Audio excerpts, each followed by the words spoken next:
Hey everybody, it's Mike Sullivan with Born to Shine. Today we have an amazing guest. Her name is Michelle Pitts, and she is the principal at Rye Elementary School in Rye, New Hampshire, which I have a feeling is gorgeous, and it's PK through 4. And Michelle, thanks for carving out some time to be with us Oh, today. of course. I mean, it looks like you're in a beautiful place, just like Rye. Yeah, I'm just, this is pretend. It's a, but yeah, We have beaches, you have a beach. that's awesome. Yeah, New Hampshire is a beautiful part of the country. Yes, it is. And what was your journey like? Because you've been in the educational field for over 20 years. What was your journey like to be the principal at an elementary school? It started in the basement of my house when I used to play school, and I found a big chalkboard on the side of the road. So I was playing school my entire life. I was one of those very lucky ones that knew my major, in fifth grade for Mm, college, which made my family very excited. So I always knew I was going to be a teacher, and then I did become a teacher, taught first and second grade in a beautiful little town, very communal and very family oriented in Topsfield, Massachusetts. And then really used my education around teaching first and second graders who are kind of at that beginning, exciting time in life when learning is so fun and they love their teacher. And I felt very loved. And I spent a lot of time that 9 years just being in a lot of classrooms, just and being on a lot of committees. And I thought, gosh, what if I could just do this for a job and be in every classroom and actually mm, get to know every child and understand what makes all students tick. And so I very quickly got my principal license, and unexpectedly, the principal retired a little earlier than I was expecting. I had a 1 year old, and I just jumped right in, and I've been there ever since. I moved on to a very large building in Andover, Massachusetts. Beautiful, again, beautiful people, amazing children, learned so much there. And then my life course changed, and I moved to Dover, New Hampshire. And so now I'm here in Rye, New Hampshire, and truly have landed in a magical place as well. So being near the ocean, it's just a very amazing culture here. mm. And it's just interesting to be in three different buildings and have picked things up from each one of them. But some things remain constant, like my first and second grade teaching knowledge is really what is at my heart all the time. Is that experience is really what shaped me. It wasn't being a principal in three different schools, it was being a teacher of Mm. children first. That was Lo- very important. Love that. That's awesome. And the cool part, I think you mentioned first and second grade, they're really getting excited. They love their teacher. Everything is so new. And you said you felt loved. I have a feeling your students felt that reciprocity. I have a feeling they felt loved too. So I it's, tried. I tried. yeah, that's beautiful. And then, when you were in elementary school, was there anything that you maybe struggled with? Like for me, I was bullied. It started in second grade, and then, OCD and anxiety and depression, all it started at a young age. And it was a struggle for me, but it'd be interesting to hear, if there's anything that you may have gone through. Yeah, sure. So I think for me, friendships were always hard. I'm very passionate about making sure that children, feel connected, not only to adults, but to other children as well. Also recognizing that some children don't feel a need to be really connected, and forcing them to feel connected is also something we have to think about. I think for me, test taking and comprehension, I was a voracious reader. I still to this day, I'm getting my doctorate right now, and I'm just passionate about reading as much as possible, but comprehension has been hard. And so, one thing I bring into my leadership is just making sure that children are taught a lot of different strategies, just so that they can attain anything they need for whatever they struggle with. So to this day, I have many, many books at home from 2.5 years in my program of sticky notes and stars and underlining and Mm. all different notes in the margin. And I learned that at a very young age. But it was definitely hard. So I think making sure that kids feel connected in their friendships, and then also making sure they're taught a variety of strategies, are really important pieces of my leadership.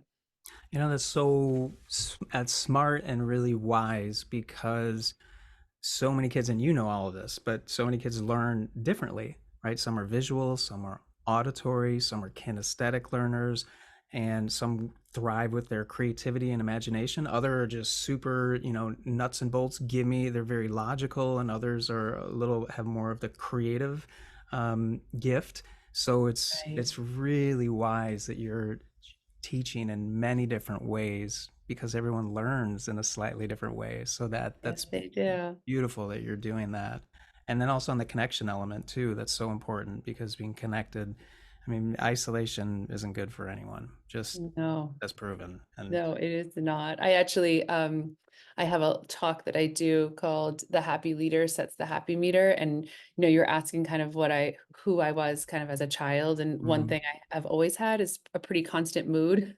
mm, So I'm just trying to be as positive and happy as possible. So I think, just trying to embed that in everything, thinking, assuming positive intent, and being positive and listening with a positive ear has really also helped me to have those connections and also recognize that children, the more positive they are with each other, the more connection they can make. yeah. Yeah, that's wonderful. So it's always interesting how we can use our own challenges and turn that into something that helps and serves someone else, right? Our pain into our purpose, our mess Yeah, into our message. So that's absolutely. beautiful. And you know, what do you notice is working well for your kiddos with their emotional and mental well-being? Um, it's this has been it's part of the human condition. We all have ups and downs and struggle. Life isn't always perfect or easy at any age. And what have you guys noticed that's working well recently, and where have you noticed some gaps? Oh, it's a great question. It's one being asked in education in every school today, for sure.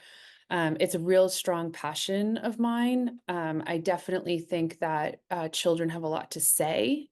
And I think the more we listen to what they're trying to say, whether Mm-hmm. that's with their voice or with their behavior or with Mm-hmm. what they're displaying physically, I think is really, really important. I am actually sitting right now in what we call the pit stop because my last name is Pitts. And what it is it's actually a space where we took an old conference table and old chairs out. It was for adults and we made it entirely focused on children. So now, we have everything from, this is my favorite game of all time, Slapsy, to building games and card games, and the secretaries play Uno with the children in here, and they've actually learned how to come in, set a timer for 5 minutes when they need it, and leave. So it's a completely independent process for children. They don't Mm-hmm. have to talk to us, they don't have to process, they don't have to talk about it. They just can come, do what they need, and then go back. We also have an incredible staff that just understands the needs of children and building connections. We have outdoor education, which is, huge, getting kids outside, lots Mm-hmm. of recess, lots of play. The teachers love to play as much as the kids, which I think is pretty great too. They do after school activities with the children here. It's really just a very close community understanding what children need. But the thing we're very passionate about here is MTSS and ensuring that we're giving interventions in tiers 1, 2, and 3, Mm-hmm. and that's outlined in a very like direct plan so that we're all accountable for that. But mostly we just have a lot of fun here because that really is, and just bring joy to children because that's really what they need. It's great that you have the pit stop because other schools will have kind of the same setup where it's a place where they can feel safe, where they can just feel like they can decompress, or they Mhm. can, assess what just happened or what am I going through, what am I Yeah, feeling in a safe space. Other schools, they call it the blue couch or the green room or the yellow chair, whatever it is. So it's really cool that you have that and that you're yeah. getting the kids out a lot too. The fresh air, the sun, playing, interacting, connecting, right? So Exactly. that's Yeah. great. And we've been talking recently about how do we build in what the children really loved as much as we can during the day. So Mhm, if children's passion is art, if children's passion is reading, readers theater, if it's being mm, outside, how do we incorporate that as much as we can into that child's day? So I think that's really important, very important. Is that I have a child who is in art school. mm, So for me, I've watched it really make magic happen for my own child. And I just think that hearing what they love about their day and giving them more of that if they need it is mhm. really important.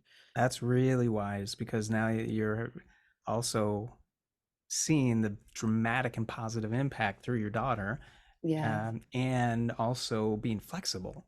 right? Instead of Yeah. this is our curriculum, it's rigid, it's cut in stone. It's like, no, okay, great. These students want more of this. Great, let them have Yeah. more arts and crafts, or music, or poetry, or creative writing, or oh, they really love history. Great, let's get some more history. Let's get them. They love math. Ooh, this class. Let's get some math going. So Yes, that's absolutely. And it was so funny. I was recently quoted myself as saying, I don't remember this, but I was quoted as saying, yeah. we always try so hard to fit the child to the school environment, and we Mm-hmm. need to be fitting the school environment to the child. And I definitely think that we're one of those places where nothing is too crazy, nothing is too out of the box. No staff member is untouched as far as being a potential connection for a child. And so I think that's really what guides us for sure. Yeah, I love it. I love it. But that's I wish I went to your school. Sounds awesome. Come anytime. It's beautiful here. Like he's kind of old. Is he? Yeah. Well, I'm just hanging out. And what's on your Staff can heart? come in the pit stop too, and I think that even Yeah. just thinking Yeah. about like what's in my heart, like Mm-hmm. what's thinking about that is that teachers and adults need just as much tapping out, just as Mm-hmm. much time in the pit stop, just as Mm-hmm. much, checking in and support as possible. I just think that that is a very multifaceted job these days, and anything that leaders can do to listen to them, just like we do with children, to hear them, to understand them, and support them is vital. To it trickles down to our children for sure. Absolutely. Wow, love that. Love where your heart is, and that you have personal experiences with your family, with your own daughter, with yourself. Mm, So it's no surprise you're the leader there, and you're the principal, and those yeah. kiddos and staff are lucky to have you. And I feel lucky that you carved out time to share this. So thank you again, Michelle. Anytime. It was really lovely. I hope we meet in person someday. That would be great.